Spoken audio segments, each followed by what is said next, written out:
मित्रांनो, हे जे तुम्ही स्ट्रॉबेरीज पाहतात, हा महाबळेश्वरवरून नाही आणलेला आहे. हे जे आहेत हे आपण तोडलेत आपल्या गच्चीवरून, म्हणजे टेरेस गार्डनवरून. तर हे अशा प्रकारे आपण कुंडीमध्ये स्ट्रॉबेरीज लावलेल्या आहेत. तर तुम्ही पाहू शकता बघा, किती छान प्रकारे स्ट्रॉबेरीज आहेत.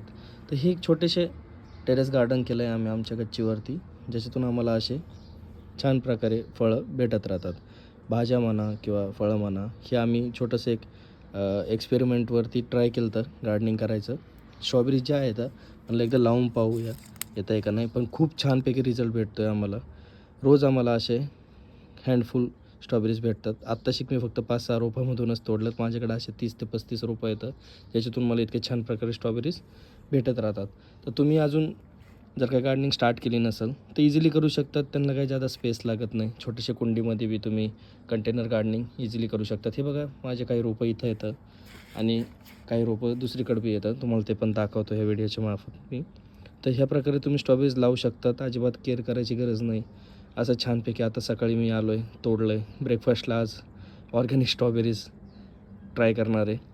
तर तुम्ही बी असे आनंद घ्यायचा असेल किंवा असे आनंदी व्हिडिओज पाहायचे असतील तर आपलं जे गार्डनिंग चॅनल आहे मराठी गार्डनिंग, याला नक्की सबस्क्राईब करा, सपोर्ट करा आणि असे ऑर्गॅनिक भाज्या फळं कसे लावायचे, कसे उगवायचे हे शिकूया आपण सगळे सोबत.